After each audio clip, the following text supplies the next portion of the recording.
got 25 minutes. We got to go.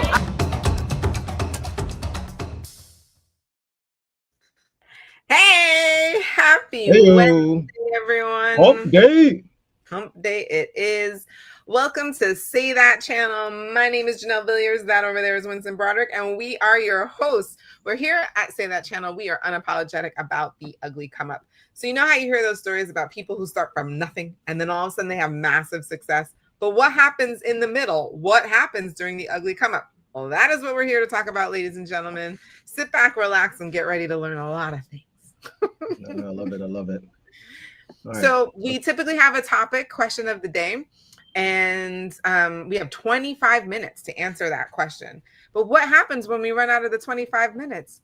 Oh no, what do we do? Well, join us over on Patreon. The link is down below, and you will find so many golden nuggets from our guests there who join us in overtime. Just a lot of jewels. So make sure you go check that out. We also have the link just for this particular overtime. If you're interested in watching only that one, we've got that for you too. I love it. Let's jump into today's topic.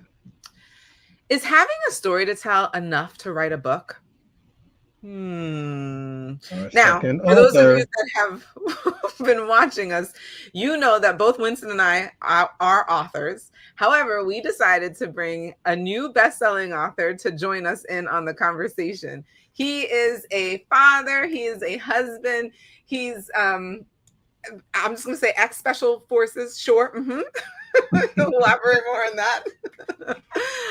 But most importantly, he has a story to tell, and we can't wait to hear from him. Everybody, please welcome Adam Martinez. Our next guest.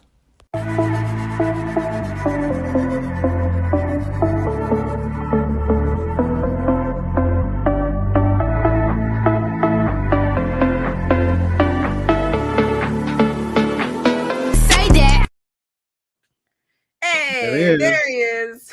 Hi. Welcome in, Adam. Thank you. Thanks for having me. It's great to be here. Awesome. Well, for those who are meeting you for the first time, tell everybody a little bit about why you decided to write a book. Okay. Well, so this particular book is the story of how I met my wife. We met back in 2000, or right in the early 2000s, and life events drove us apart, and our lives just went in different directions for over 10 years, and then fate brought us back together, and as my friends were learning about everything that happened, they're like, "This is an amazing story. You really got to write this," and so finally, I just sat down and started pounding it out, and that began the process. So that was just how I started. Now, getting to the finish line was a different story, but I think you're probably going to ask me those questions in a minute, right? So.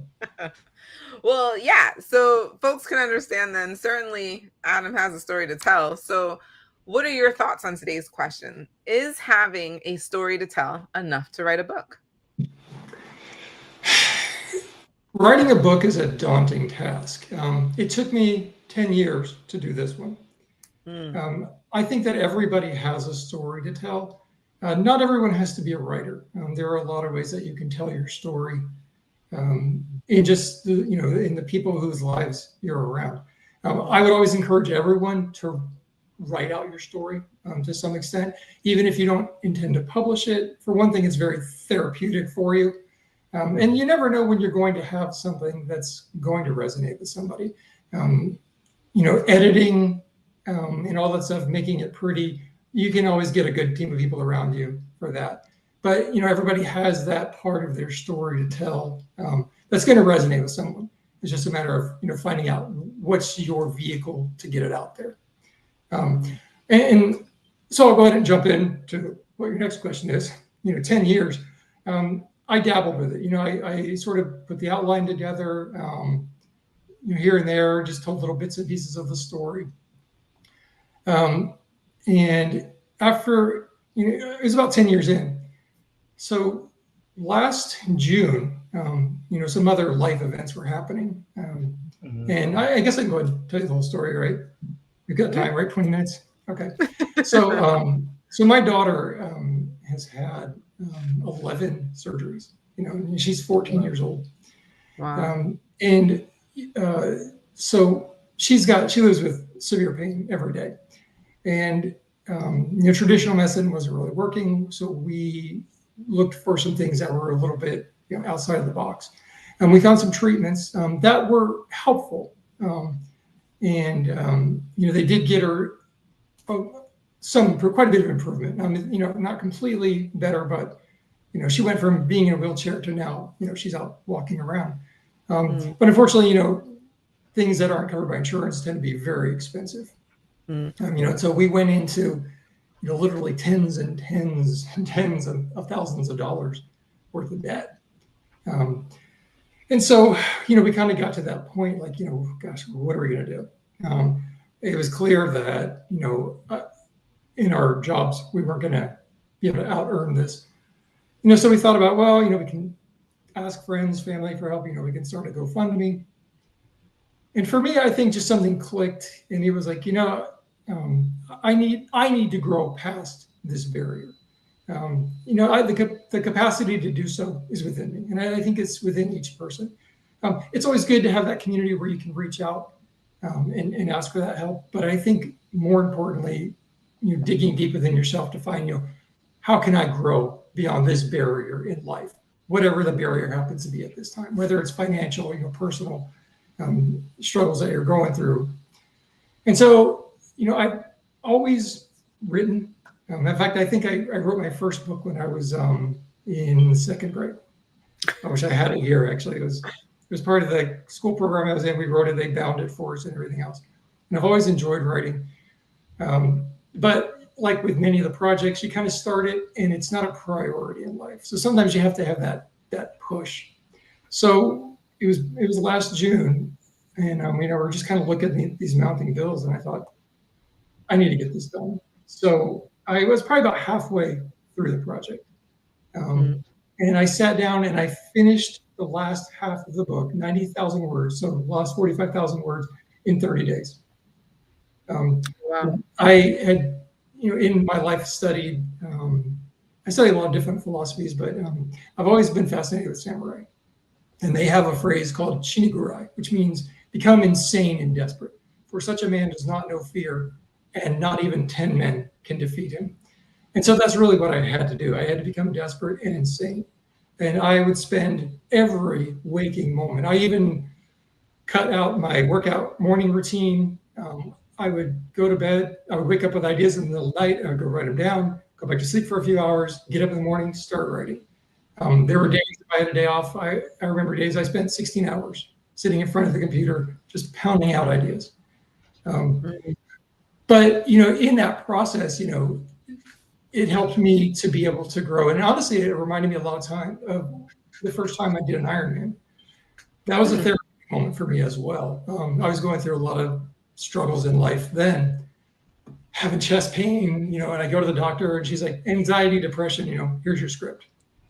And I'm like, yeah, I don't want to do that. So I went out. I was already, runner, not that intense, but I went out and bought a bike, like bought one on clearance, like a racing bike, and I already know how to swim, but I went to the Y and got some training on how to do technical swimming.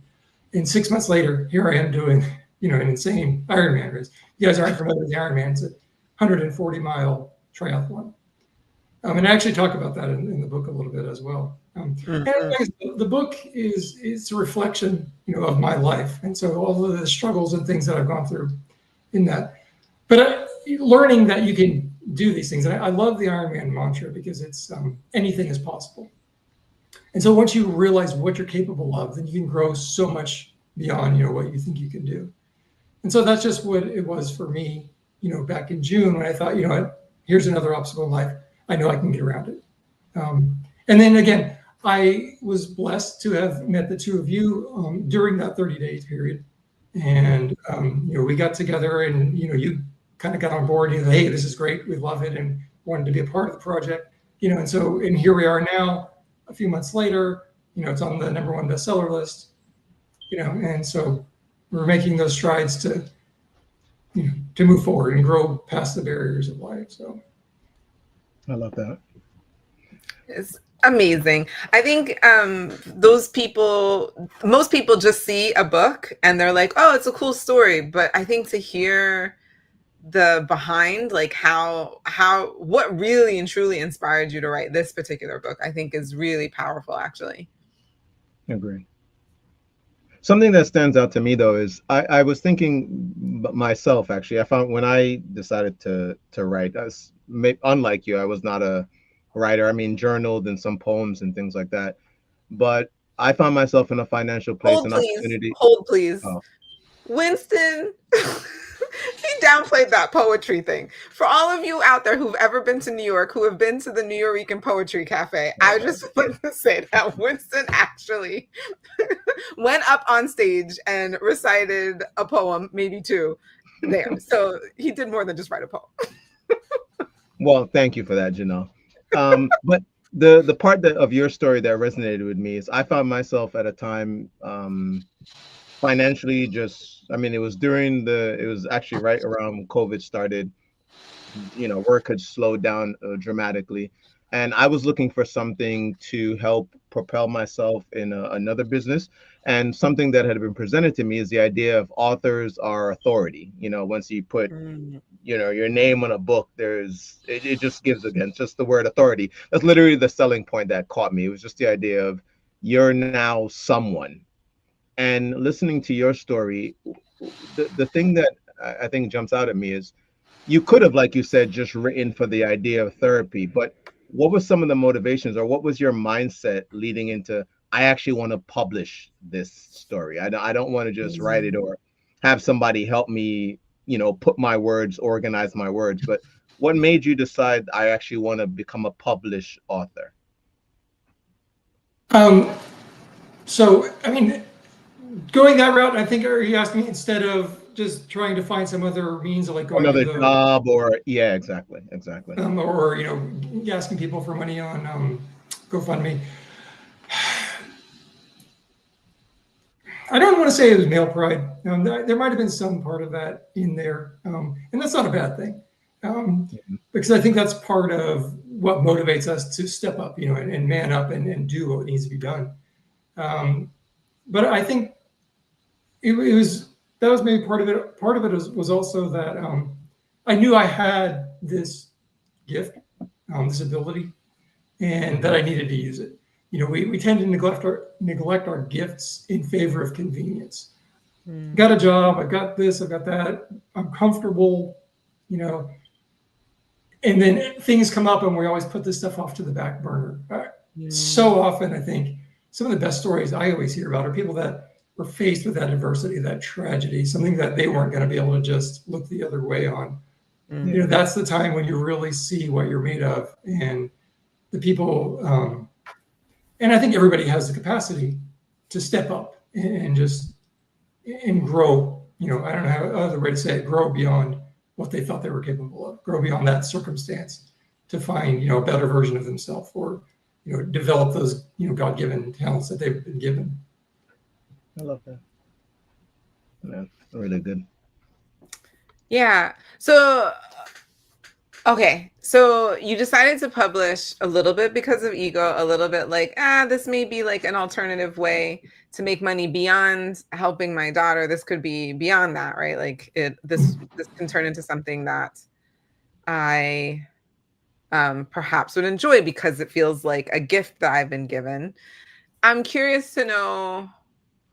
So for those of you that don't already know, please, please, please go read the book, Losing Faith. It is absolutely amazing. We have the link for it down in the description. Just go get it now. After you purchase it, go ahead and put "got it" in the chat. We'll shout you out, the whole thing.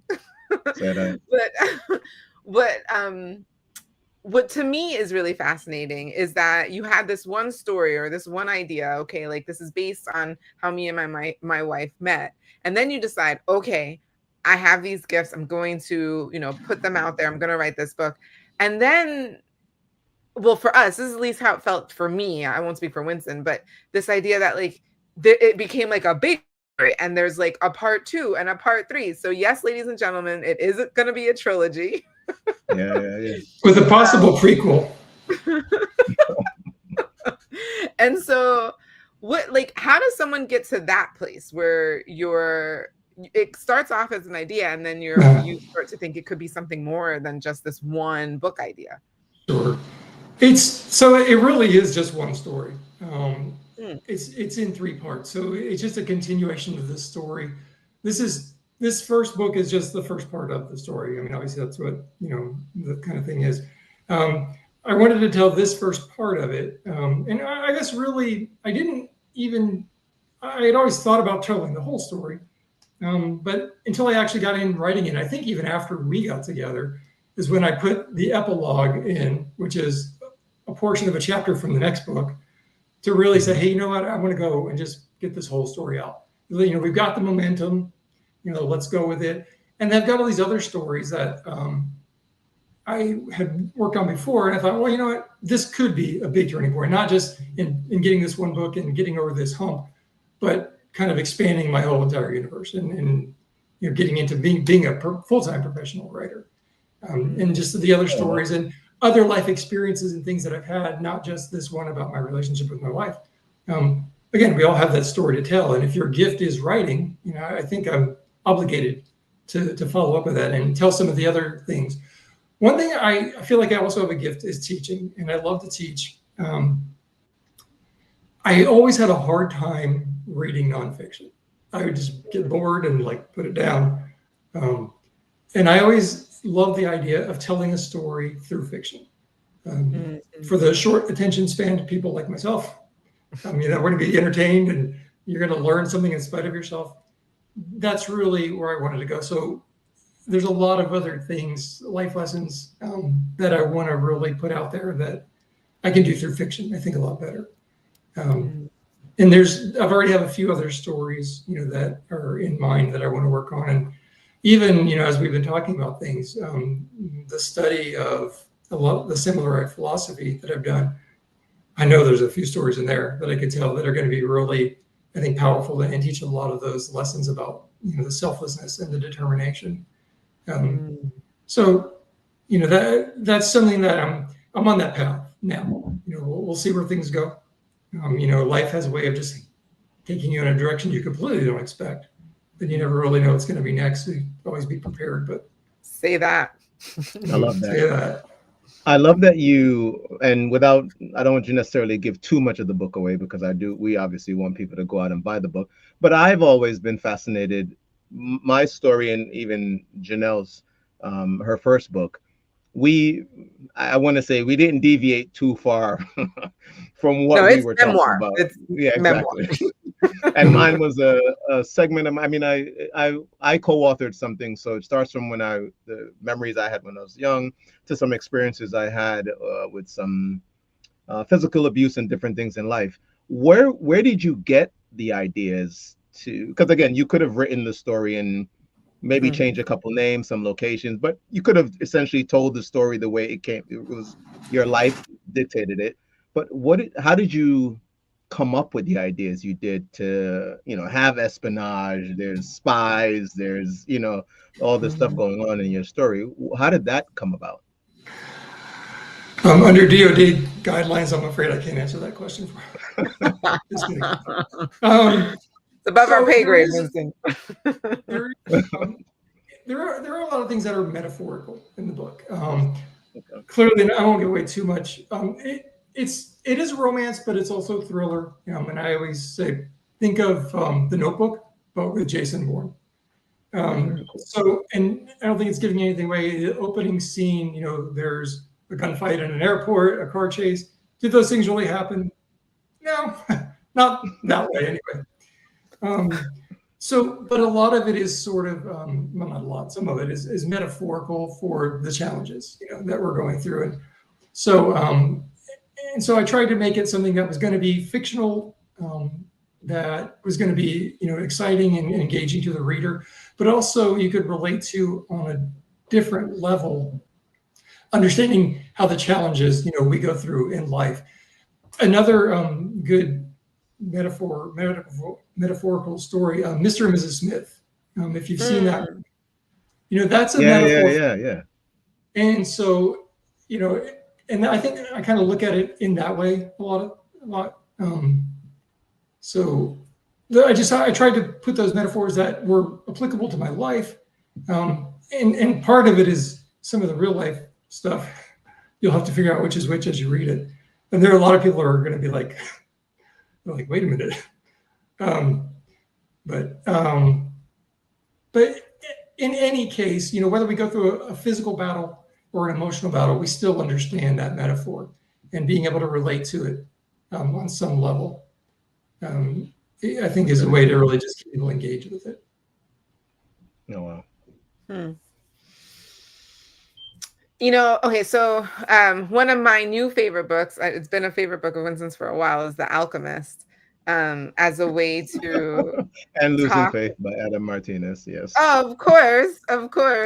But Alchemist came out first, so that's the reason why I was talking about it as an example of another book that others may have read that is like this, that is the idea of a story. It's a fictional story,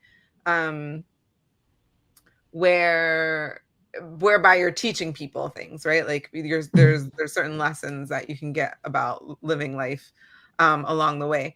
I'm curious, and I don't know the author of The Alchemist, but since I get to talk to you, I'm curious, how did you make the decision to say, okay, this part is going to be actually much closer to my lived experience, and this part we're going to go straight to Yeah, again, it was, military background and everything else. But I went with what is going to be the most relevant to the reader, what's going to resonate the most. Going through a minefield, searching for mines and the occasional explosion that happens with that, or changing a baby's diaper. Okay, they're both very similar and stressful.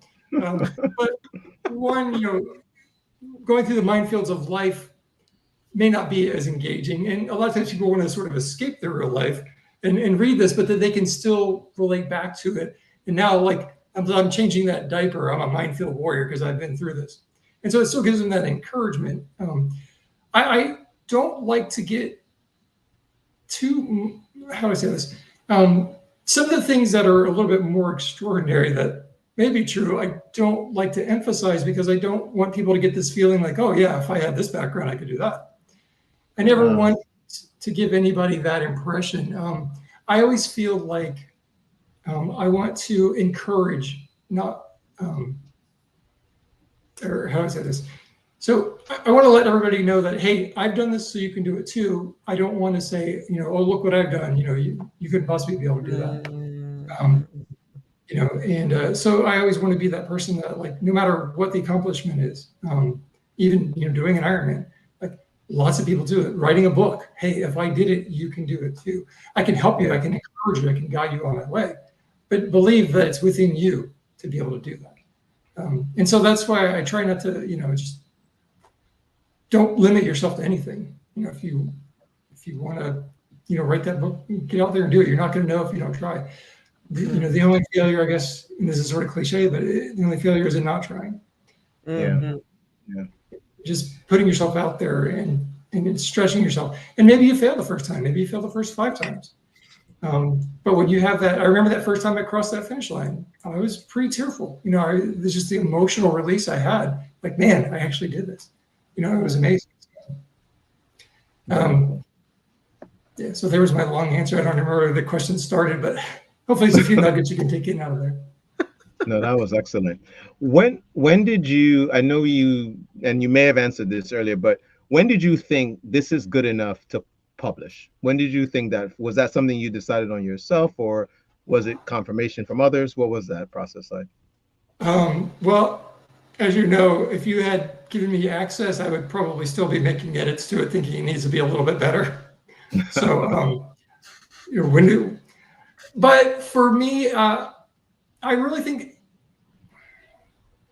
you guys were a big help in that, because you were someone who was outside of my circle that encouraged me and said, hey, we've read, I sent you some chapters. You're like, we've read this. We think it's good. We want to go.